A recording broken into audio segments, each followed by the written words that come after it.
Thank you today to all that have traveled, Brigadier General Wilson, Colonel Fryman, CW5 Morris, CW5 Milius, CW5 Johnson, Command Sergeant Major Earhart, Command Sergeant Major Cowser. I'd like to start off with a story about a young private named Richard Sparks. And he went to his first duty assignment, and he was walking down the hall, and there was a vending machine. And next to the vending machine, there was this major standing there. And the major asked, "Private Sparks, do you have change for $1?" Private Sparks reached his hand in his pocket to grab some change and replied, "I sure do, buddy."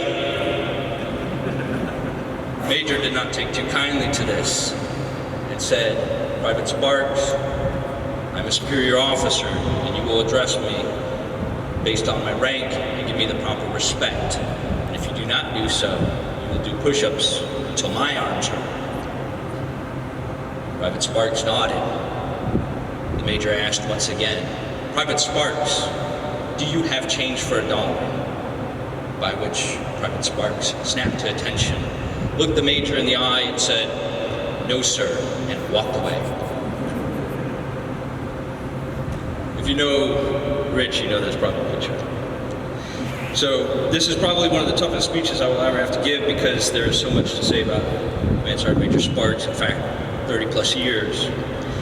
So I decided to honor your request because you asked me not to talk too much about you, so in fact I'm not going to talk anything about you. I won't even mention your accomplishments because that's what all of these awards are for. I will simply tell you the story about what made you such a great soldier. As I have said before, and I truly believe, the foundation to every great soldier is their family and friends. But what does it take to make this foundation? Well, let me take you through the process, and as I do, you will see the parallels of your parents, your wife, child, cousins, aunts, uncles, friends, and family that are still with us here today, and those that are with us spiritually. So let us walk this metaphorical journey together. And in this journey, you, Command Sergeant Major Sparks, will be referred to as the structure that will eventually rest upon the foundation. So starting with your early years, we'll move forward to the present. So let us begin. Before a foundation can even be laid, the ground must be prepared, the area cleared, the earth removed, and made level.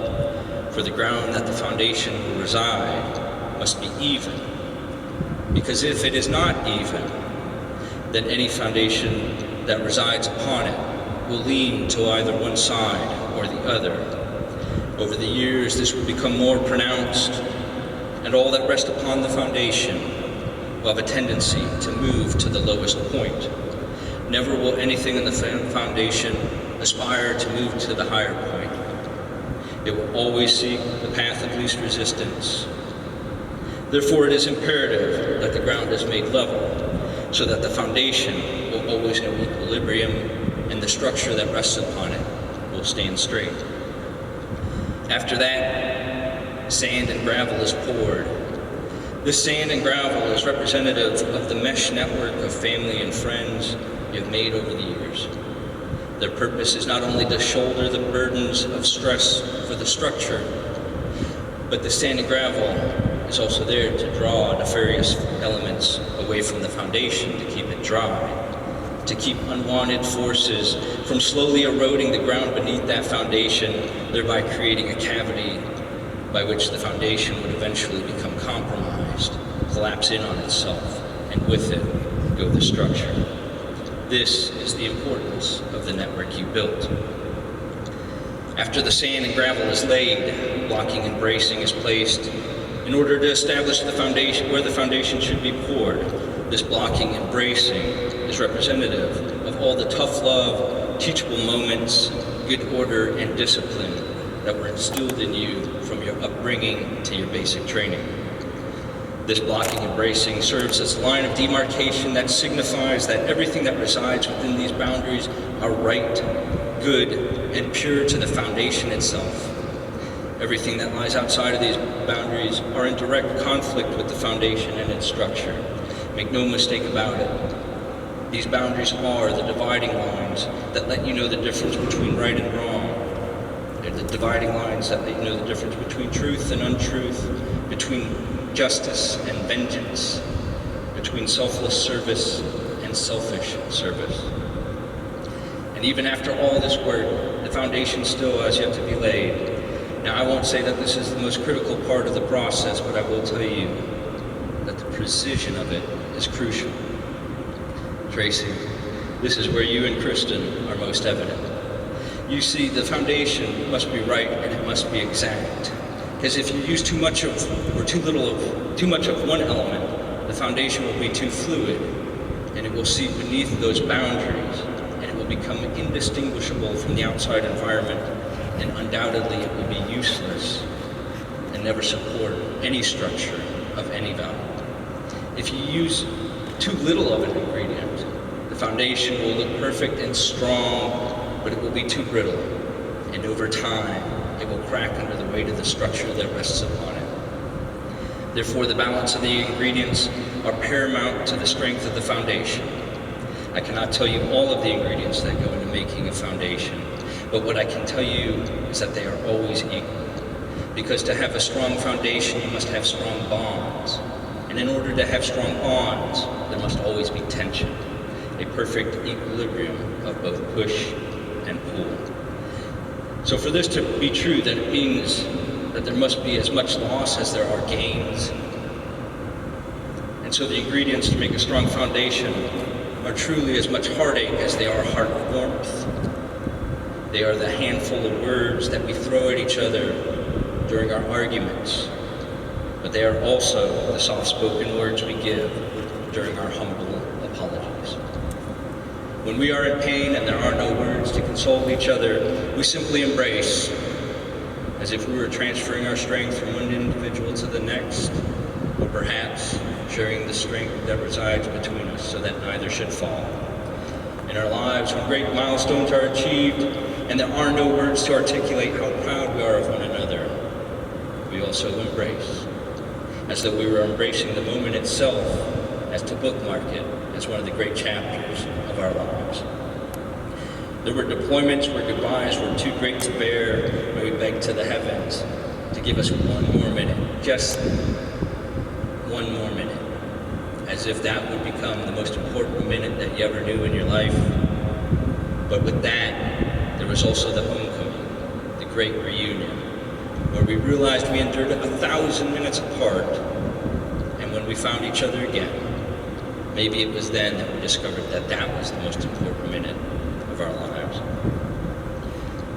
I cannot tell you all the ingredients that go into making a strong foundation, but I can assure you that they are equally measured to absolute perfection in order to ensure the bonds are strong. Now that we have poured the foundation, there is one last thing that the workers do. They all left a calling card for future generations to know whom was responsible for this fantastic foundation by which this great structure resides. This reminder comes in the form of a simple palm print of your mother, father, aunts, uncles, grandparents, your wife, and the smallest palm print of them all that made the greatest impression, your daughter. And below each of these palm prints, their initials are carefully inscribed to serve as a testament to the artisan's work and to whom the credit should be given that built the foundation strong enough to support a structure like yours. Command Sergeant Major Sparks, the structure you built is all you, but the foundation that rests upon it is attributed to those sitting in the audience today. So I did as you asked, and I did not talk about you, but I did talk about all of the people that made you, you.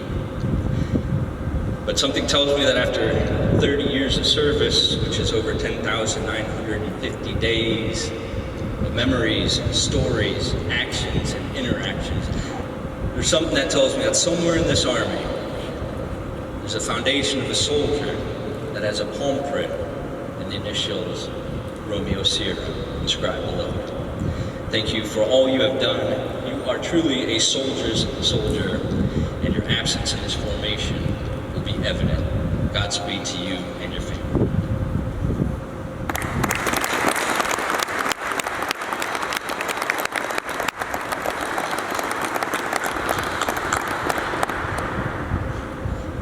Lieutenant Colonel Klukla will now present Command Sergeant Major Sparks with his retirement award.